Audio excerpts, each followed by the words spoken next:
Alright, my name is Sage Kellogg, and I'll be reviewing The Batman from 2022, which I believe to be one of the most underrated crime movies in recent years. Basically, it follows Bruce Wayne as he's thrust into conflict with the Riddler. At first, the Riddler's seen as a normal serial killer, if that exists, but he becomes a big bad when he begins leaving notes and puzzles for Batman specifically to solve. As we all know, the main variable in a superhero movie is the villain. The villain normally runs the conflict with a master plan, while the hero frantically runs about trying to stop them. The Batman is no different. The Riddler begins as a serial killer whose chosen victims are wealthy and sometimes politicians. I'm going to go ahead and let this first clip play. In the first clip, he's interrogating the Riddler after he's been apprehended by the police. Your mask is amazing. I wish you could have seen me in mine. Isn't it funny? All everyone wants to do is unmask you, but they're missing the point. You and I both know.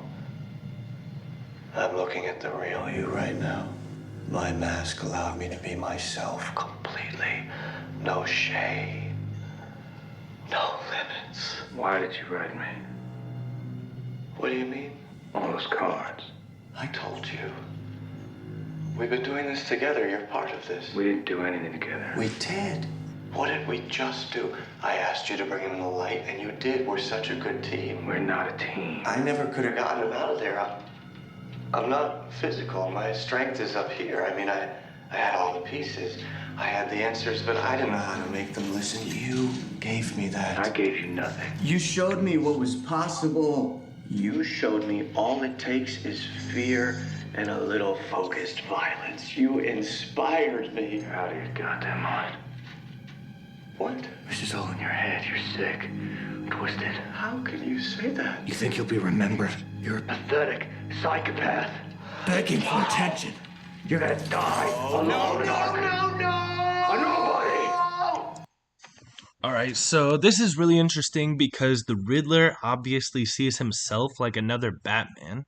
He says that he and Batman are very similar, which he is more right about than Batman will actually admit in the movie. He then taunts him by saying that they're a team. He goes on to explain that without Batman as a role model, he never would have thought it possible to. I think what he infers here is he never would have thought it possible to start his revolution, which is basically a rising up against the wealthy people in Gotham.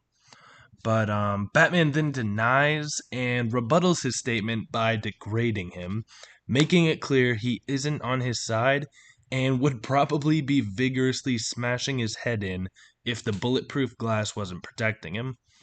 The Riddler freaks out and screams, realizing Batman isn't on his side despite their similarities. I'm just gonna let this play here. No! This is not how this was supposed to go! I had it all planned out! We were gonna be safe here! We could watch the whole thing together! Watch what? Everything!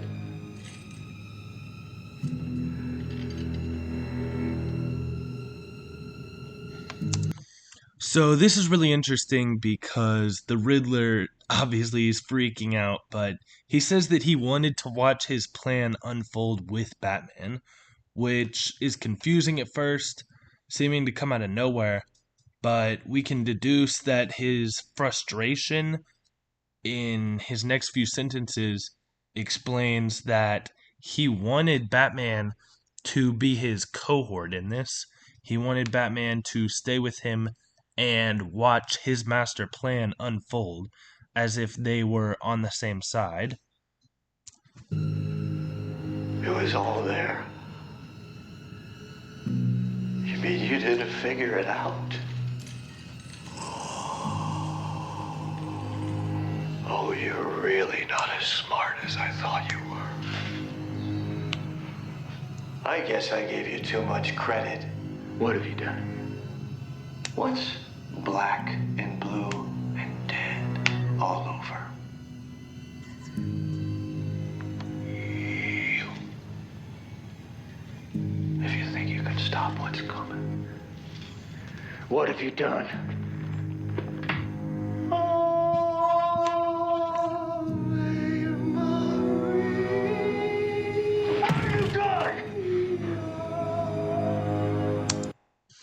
This next part is poetry. He then says Batman is dead if he thinks he can stop what's coming and starts singing Ave Maria, his own theme song in the movie, taunting Batman. They both have theme songs, Batman's being Something in the Way by Nirvana, but him singing his own theme song not only taunts Batman, fueling his anger for the fight ahead, but also makes the viewer feel defeated, as if a sports team is singing the We Are the Champions song after winning a championship. It is extremely effective because the song foreshadows every time the Riddler strikes and creates the eerie feeling before we even know what's going to happen. This scene particularly is effective because it foreshadows his last act as the Riddler, creating an intense build up to the climax of his master plan. So, this next scene that we're going to see, just remember what the Riddler said in the beginning about Bruce Wayne being the mask for Batman, not it being the other way around. So, this next scene is Bruce Wayne making his first public appearance in a long time at a funeral. Mr. Wayne, you really could be doing more for this city. Your family has a history of philanthropy, but as far as I can tell, you're not doing anything. If I'm elected, I want to change that. Thank you. My God. I'm gonna go pay my respects. Will you wait for me? I'm gonna continue this.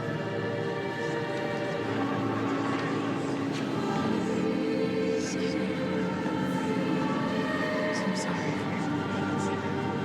for your son. Excuse me, Chief. Can I talk to you?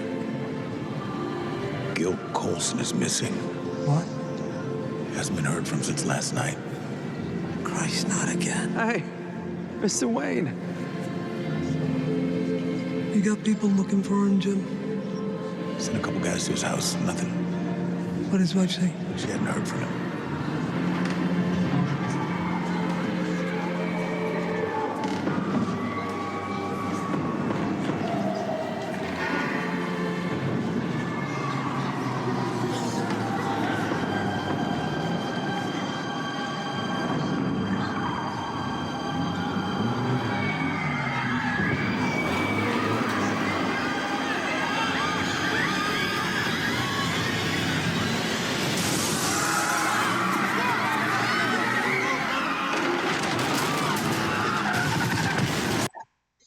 All right, so like I said, Bruce makes his first public appearance in ages at this funeral. He's basically treated as a celebrity in Gotham, even though he barely goes out. And as we walk with him through the church, it's painfully obvious how uncomfortable he is as Bruce Wayne.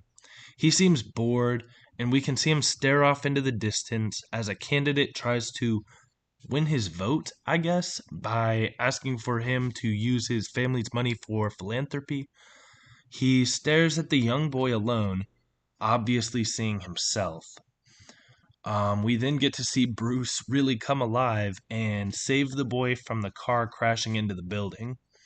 I see this and can't help but see Batman saving an infant Bruce Wayne. Bruce Wayne as a child was hopeless, orphaned at a young age, and in the public eye as a child. No child wants to be in that situation, and his life must have been miserable. He could finally be himself when he became Batman, which essentially saved him, just as we see Batman save the young boy in this clip. If that was the intention of this clip, it was very successful. There's no way to know that, but I can definitely say that this scene was a success just in the fact that it shows how Bruce acts in public and acts as a catalyst to the next clue as the car is crashed into the building. And overall, despite this movie being a lengthy 2 hours and 56 minutes, it's hard to say that any scene in the movie isn't effective, which is why I believe this movie is such a masterpiece. And thank you for listening.